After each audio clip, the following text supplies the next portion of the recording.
They're in the gate for the third.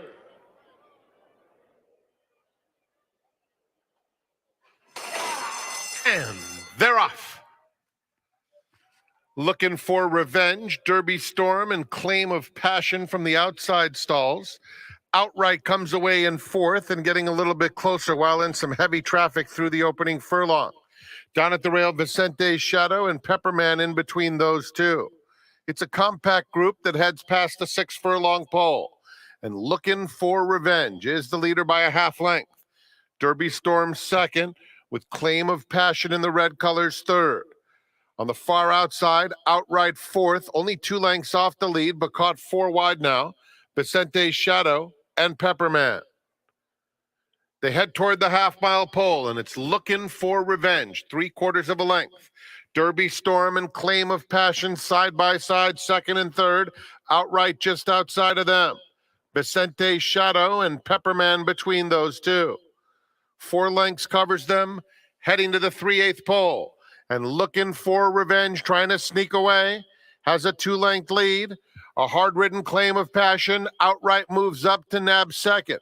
Another 4 back to Pepperman in fourth, followed by Vicente's Shadow. Derby Storm has dropped out. They pass the quarter pole and turn for home. Looking for Revenge. Outright chasing from second, followed by Claim of Passion and Pepperman. There's an 8th to run, and Looking for Revenge with a 3-length lead. Outright trying his best, just trying to hold second over an oncoming Pepperman in third. It's Looking for Revenge, taking them all the way. Looking for Revenge scores by 3. Outright second, Pepperman third, Claim of Passion was fourth.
The Santa Anita Park Ship and Win program. Horses shipped from outside of California receive a guaranteed $5,000 bonus for the first start at the Great Race Place. Plus, earn purse money on your horse's first start, and you'll receive an additional 35% purse increase bonus. New this season, if your horse was eligible for Del Mar's Ship and Win program, you can earn the guaranteed $5,000 bonus and the purse bonus again at Santa Anita. Visit santaanita.com/ship or call the racing office 626-574-6352. Yeah. Until you see it in person, you hadn't seen nothing. We back. There's nothing more gorgeous than sitting here in the morning when the sun's coming up. Yeah. Here we go. It's pretty amazing. Just the history. It's the great horses that we were as kids dreaming of. Thanks, man. Nice ride.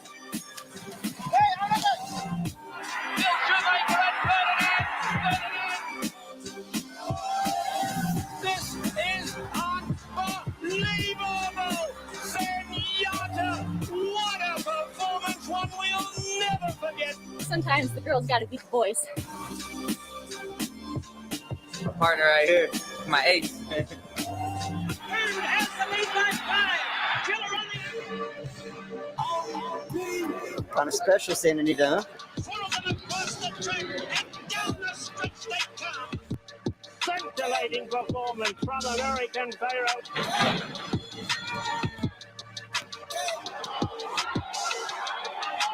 To me, it's the most beautiful track in the world, and there's just no place like it.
Every day at Santa Anita Park, we get so many people out here from wherever, and all they're here to do is have some fun and hopefully make a couple of bucks. We got two friends here. When I saw the Dodger cap, I said, fellow Dodger fan, got to get him. What's your name, sir, and where are you from? I'm Elliot Agnew. I'm from Santa Fe, New Mexico. Oh, and you are?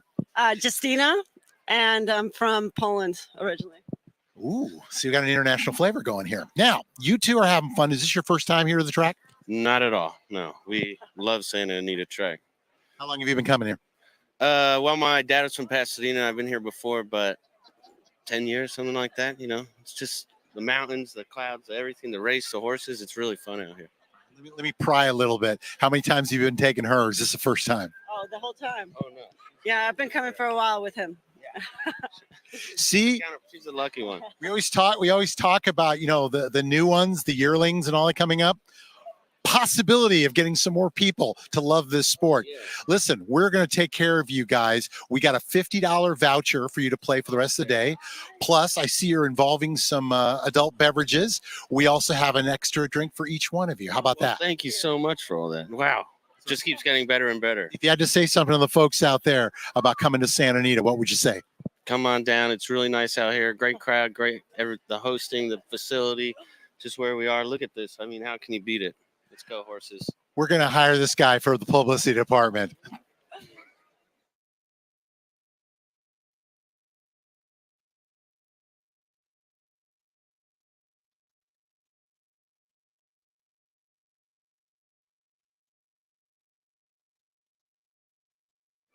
Thanks so much, Pete, and our fan of the day out there. We are now going to talk about the Pick Six because, Tom Quigley, this is a big day for the Pick Six. Can you imagine if the fan of the day, Michelle, hit the 20-cent Pick Six today on a mandatory payout? He and she would definitely be fans for life. That's for sure. Wait. When Pete's like, you have $50 for the rest of the day. I'm like, I mean, just me. I might just spend the whole 50 right here coming up. It covers about 3/4 the cost of our ticket. You're around $80. I'm around $60. And so it's obviously the pool is gigantic already with plenty of time before they load into the gate. Really good sequence here today, Michelle. All right, so let's talk about this mandatory payout. Pick Six, TQ. I know that your key race is going to be the 7th. Let's talk about that race first. It is a stakes affair, the Palos Verdes.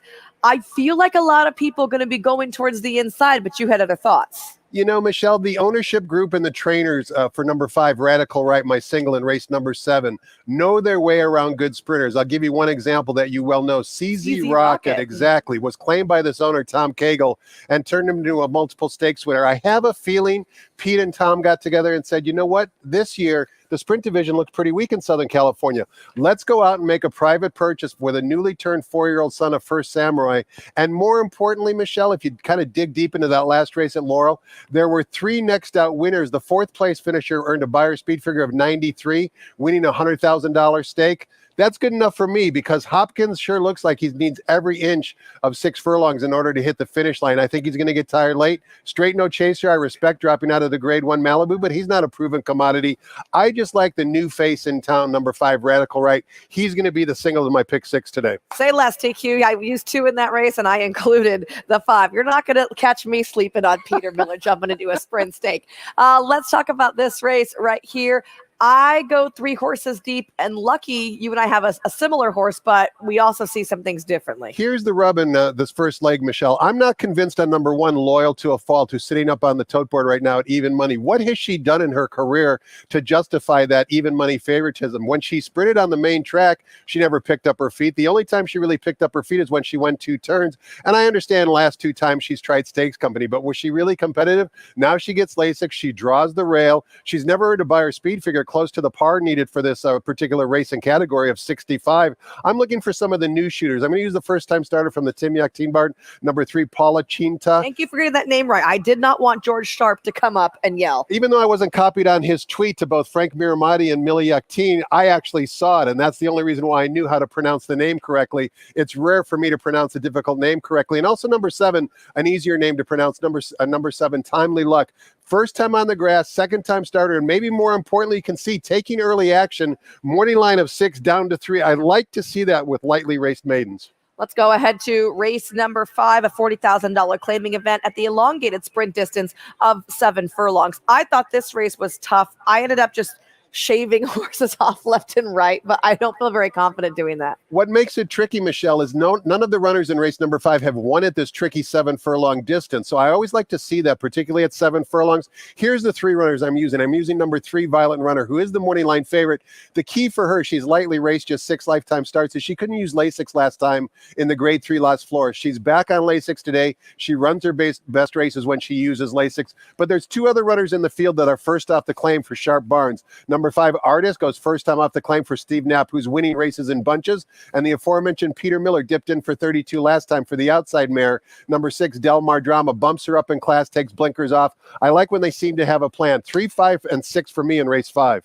I went deepest in the 3rd leg, which is race number 6, the San Marcos, a 1.25 miles on the turf course. I went 4 horses deep in here. It's an interesting race, Michelle. This is where the pick six starts to get interesting because now you need to spread in order to really cover the race. I'm going to use a bit of a price. Number 5, yes, this time. First time in Southern California. I've said time and time again that generally speaking, I think the East Coast turf runners are better than our West Coast turf runners. Number 8, Say the Word, coming in off a long layoff, ambitiously placed by trainer Phil D'Amato in this graded stakes race. I like that sign of optimism, and he certainly appears to be giving jockey Kent Desormer a live mount. And number 10, Avenue. He's got a late kick. I think now with the changeover to jockey with Juan Hernandez riding one of the other runners in this field, another good price for me. 5, 8, and 10 in race 6. Woo, okay, I'm a huge Say the Word fan. I back him nearly every time, but for me, he's had 7 works and he's going to go 10 furlongs. I think he's going to need one. I'm not going to question anything Phil D'Amato does on the turf course. He knows a lot more about training than I do, that's for sure. Ain't that the truth? All right, so we already talked about race number 7. You singled. If you were going to use another horse, if we have some people with some free money, who else would you use if you could use one more? It's a tricky race number 7, the Palos Verdes. Maybe number 1, Straight No Chaser. I actually tweeted him last time in the Malibu when he was 15-1. You'll remember that race. He kind of loomed up outside of Taba and then flattened out the final furlong. Now he shortens up in distance, gets some class relief. He didn't change leads last time. I don't love the rail draw, but 5-1 seems to be a fair price on him in a relatively small field. Race number 8 going to be an allowance affair down our hillside turf course. I went 3 horses deep in here with my top selection being the 4 Virat. Basically, I think Peter Miller's going to have a great day today, or I'm going to be in the doghouse. Your hopes and laurels all rest on Peter Miller, but it's not a bad trainer to have those hopes pinned on. You know what? This was the most difficult race for me, Michelle. I see that, TQ. 5 runners, right? I mean, why not just buy the race? But my budget wouldn't allow for it. What I'm really sticking to are the best turf riders in the field. 1, 2, 3, 4, 10. You mentioned number 4, Virat. Umberto Rispoli, desperate to beat in last night's nightcap at 15-1 on the Bob Baffert runner. Sure. Sure. Off an extended layoff. First time It's gelding. like right when you think you can get away from Bob, I'm going to run a turf race. Here comes Bob off the layoff, but the hillside here in race 8 can be tricky, which is why I'm leaning on the prominent turf riders. I don't have a lot of conviction in here. To me, this is the biggest spread race in the sequence. And race number 9 going to be the finale, an allowance affair. I thought, again, this race very challenging. What a great sequence put together today by the race office. You could be 5 for 5 going into the last leg and not have any sort of conviction that you're going to hit it. I'm using multiple runners. We've often talked to Michelle about pace making the race. Sure, there's some speed in here, but it doesn't look like there's a whole lot of early pace for a flat mile on the turf course. 3, 6, and 12 all have some sort of early speed. I think they'll be in the mix. I think at the half mile, they'll be getting away with relatively soft fractions. I'll pin my hopes on 3, 6, and 12 in the nightcap if I'm still alive. I like the 6 a lot. Mecklenburg. He's one of my favorite little red feather horses. His cute little face. Just every time he comes over here, I want to give him a big old pat. But he backs up his good looks on the track. I love that he's always forwardly placed. I think this is the perfect level for him. If he's close to his 5-1, I'll be thrilled if he comes home for me. And he's in for 80,000 if you want to put the halter on him. Okay, and bring now him wait. back I home. thought about claiming him when he ran for 80 at Del Mar. I thought Could have had him for 40. I know. After he ran for 40, I was like, well, I was nervous about that because he was coming off an extended layoff and I didn't know. But when he ran for 80 at Del Mar, I'm like, I think he fits this 80 good. I thought about it. I was thinking. Okay. You don't want to break Billy Koch's heart. He might not be heartbroken. You get 80,000 for a 6-year-old Never know. who's earned 127,000. I mean, if you win and get claimed, you're a happy camper. You're clearing over $100,000 that day. That's why the optional claiming races are the ultimate form of equine poker. Horses coming out right now to kick off this mandatory payout rainbow pick 6. We did see a little bit of hesitation from the 4-horse Smiling Amy. She didn't want to leave the paddock. So we'll keep our eyes on these horses here. And here's a good look at Smooth as Silk. Now, blinkers on. I liked Smooth as Silk, and I did use her for Eddie Freeman. Still, her lone dirt sprint was nothing to write home about. That being said, I haven't seen any vast improvement, but she's kind of that horse that if she won, it wouldn't be surprising. Of the 2 Mr. Redham runners, both 1 and 2, I would give preference to number 2, Smooth as Silk. As you mentioned, Michelle, blinkers go on. That could be the key. Lasix came on last time, and that was one of her better races. And Hector Barrios, how well does he ride our turf course? He's a very underrated turf rider. He doesn't get the respect that some of the marquee riders get, but certainly Barrios knows his way to the winner's circle on the turf course here. smoke on the cliff for Jeff Metz. A little hesitant here, walking around the ring.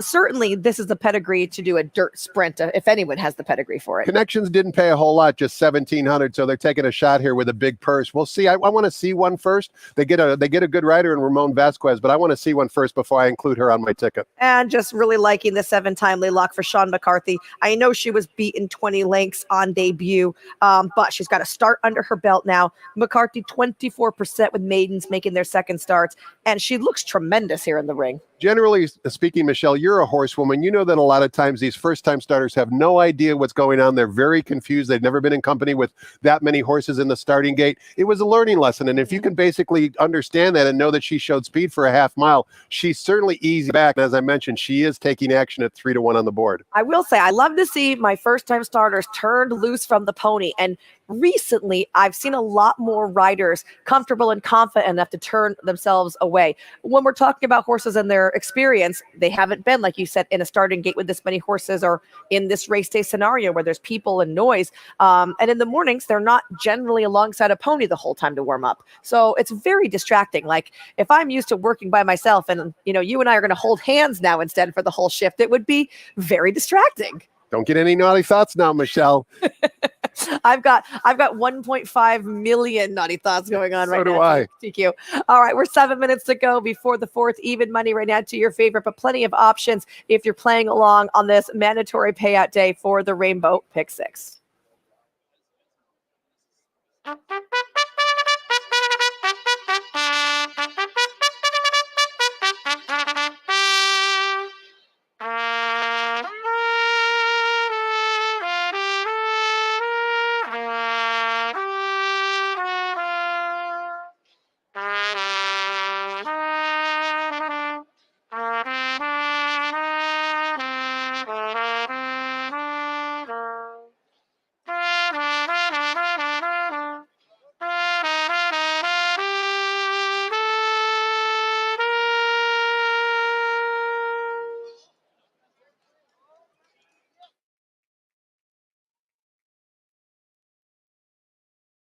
Jay Cohen, somewhere over the Rainbow Pick Six.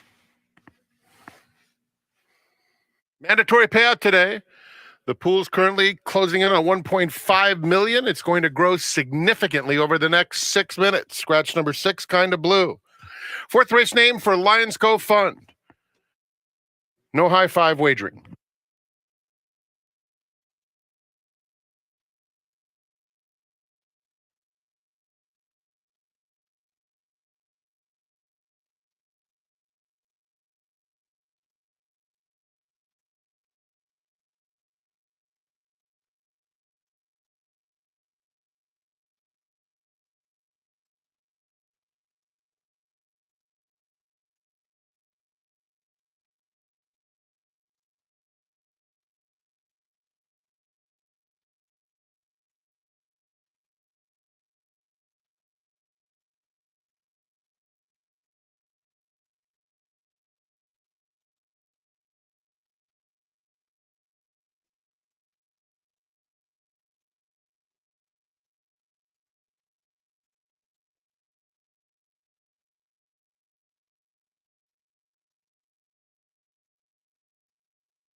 Trainer Eddie Freeman here with the Redham Racing Homebred, smooth as silk from the 2-hole.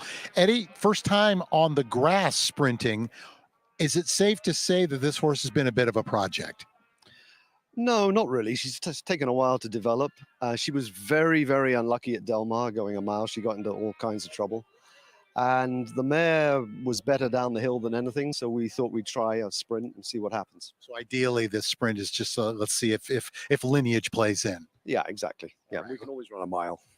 Let's talk about the whole setup. Hector Barrios, his business is starting to pick up. Man, I've always felt rides the turf course incredibly well. Did that help to go into the decision for him?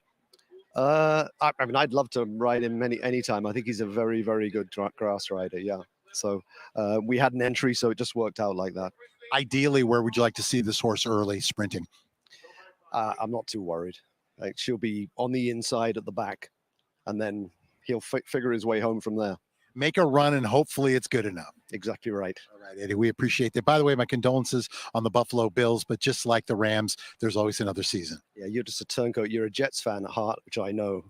Got to root for both. They're both losers right now, but we'll get there. Thanks, Eddie. Cheers. All right.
$2.3 million in new money at this stage, along with the 391,000 that was carried over, and we're approaching the estimated $3 million.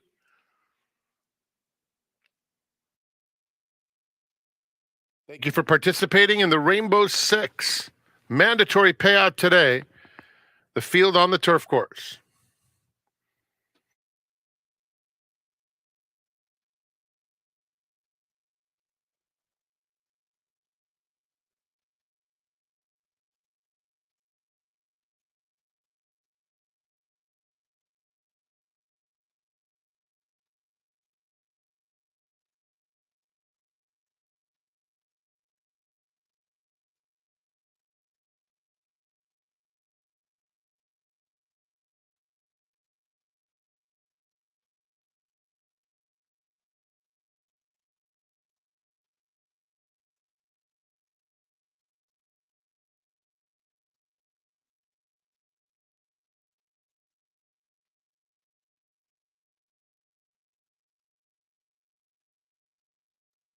Rainbow Six pool at 3 million and growing, 3.1 million. The horses are approaching the starting gate.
It's post time for the start of the Rainbow Pick Six. $3.8 million. And still growing in the final stages of wagering. Santa Anita Park thanks its fans.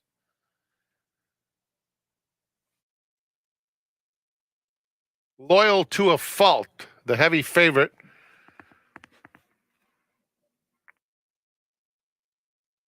She'll be the first one to load, joined by Smiling Amy.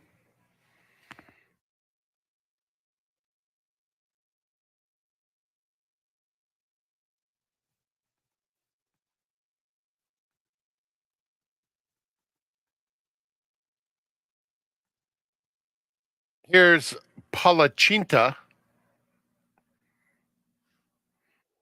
Palachinta going in. Timely Luck will be the last one to load. Best of luck in the Rainbow Six. They're in the gate. And they're off. Palachinta began well, so did Smiling Amy, flashing speed. Here's the favorite, Loyal to a Fault, coming through along the inside of those two, making it three right across the course. Smoke 'em on the Cliff, Timely Luck widest of all, and Smooth It Silk is at the back of a very compact field. It's Smiling Amy on the outside, just in front, tugging to a narrow lead over Loyal to a Fault in second. Palachinta has shuffled all the way back to last. Smoke 'em on the Cliff, Red Cap at the rail third, Timely Luck just outside of her. A length back to Smooth as Silk, and then Palachinta. Rounding the far turn, and Loyal to a Fault is up to take the lead. It's Loyal to a Fault by a head to Smiling Amy second. Two more to Timely Luck, revving up in third. And then Smoke 'em on the Cliff. They're at the top of the stretch. Loyal to a Fault has opened up a three-length lead. At the rail, Smooth as Silk looking for racing room. Center of the course, Timely Luck, but they're only trying to complete the exacta behind Loyal to a Fault. Loyal to a Fault. Just romping and overwhelming the competition to win by 6. Smooth as Silk, that's 2 races today with the 1-2 finishers bred by Redham Racing. Then it was Timely Luck in third.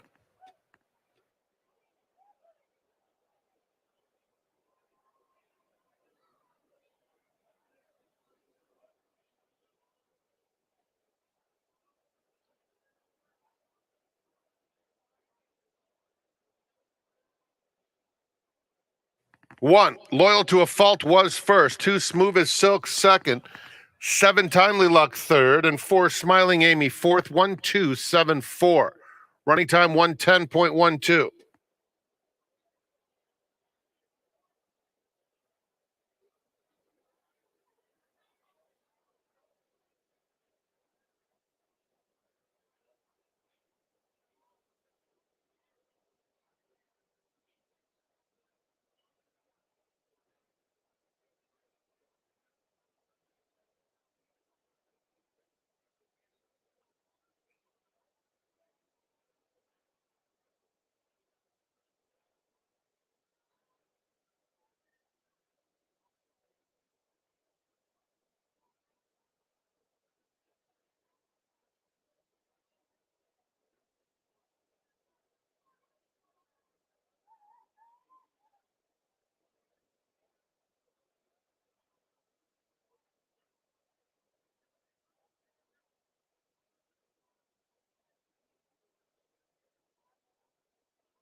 The fourth is official.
Entering the Run Happy winner circle is Loyal to a Fault, a 3-year-old bay filly by Nyquist out of Cause We Are Loyal, owned by Redham Racing. Redham Racing sends out the winner and runner-up.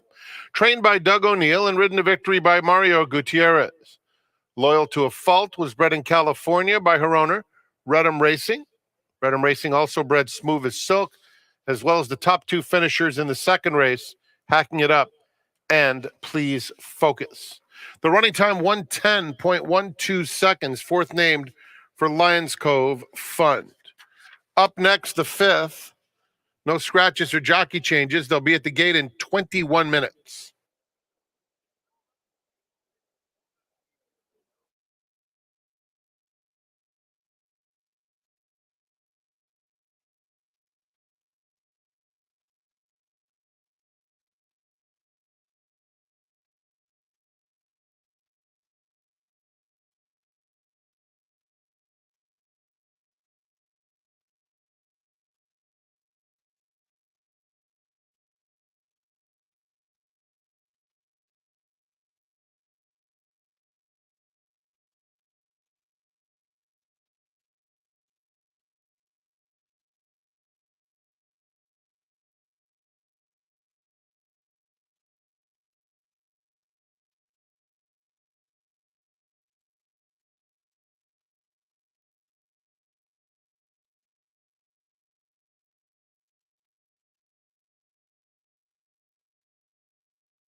In the Rainbow Six. They're in the gate. And they're off. Palachinta began well, so did Smiling Amy, flashing speed. Here's the favorite, Loyal to a Fault, coming through along the inside of those two, making it 3 right across the course. Smoke 'em on the Cliff, Timely Luck widest of all, and Smooth It Silk is at the back of a very compact field. It's Smiling Amy on the outside, just in front, tugging to a narrow lead over Loyal to a Fault in second. Palachinta has shuffled all the way back to last. Smoke 'em on the Cliff, Red Cap at the rail third, Timely Luck just outside of her. A length back to Smooth as Silk, and then Palachinta. Rounding the far turn, and Loyal to a Fault is up to take the lead. It's Loyal to a Fault by a head to Smiling Amy second. 2 more to Timely Luck, revving up in third. And then Smoke 'em on the Cliff. They're at the top of the stretch. Loyal to a Fault has opened up a 3-length lead.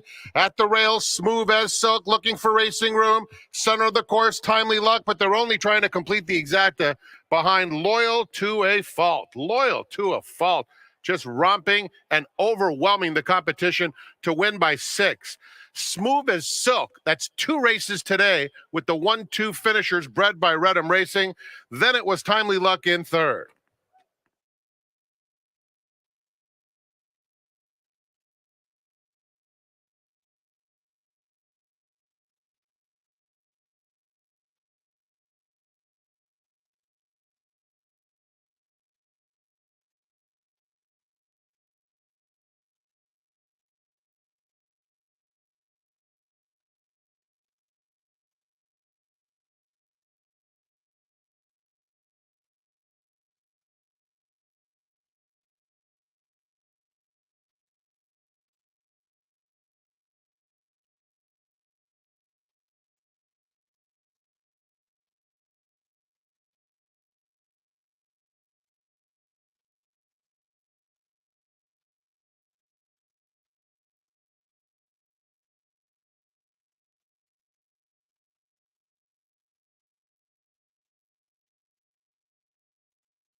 Well, with the pick six underway, let's take a look back at the first half.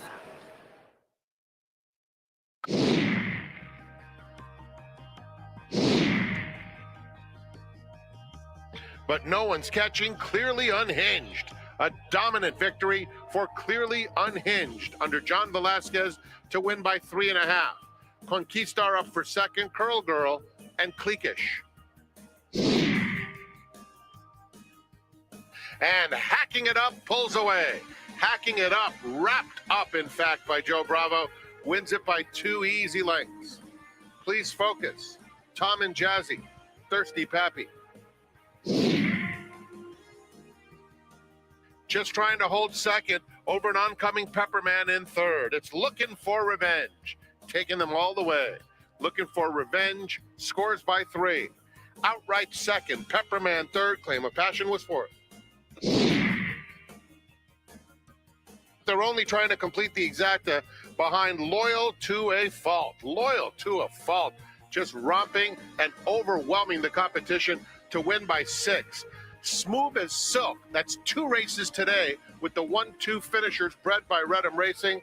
Then it was Timely Luck in third.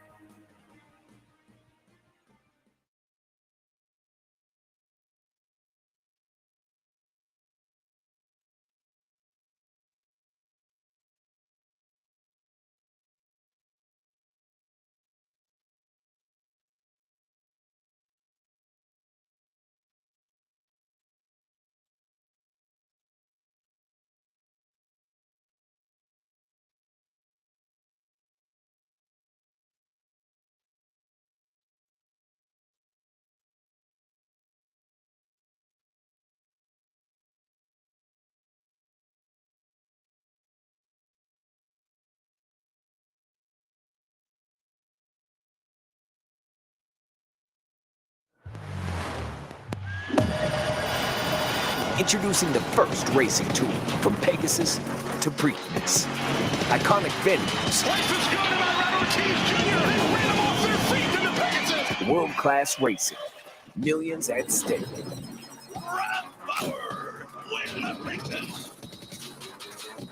New champions will be crowned. Only at first.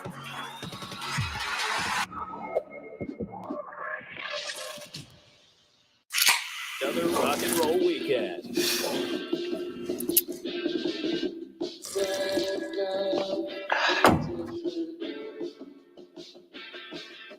Burgers, better with Pepsi. Like father? Groupie doll, and stay thirsty. Photo finish. Like son. They come on for the wire, mind control, and get her number. Oh, it's very tight. Stay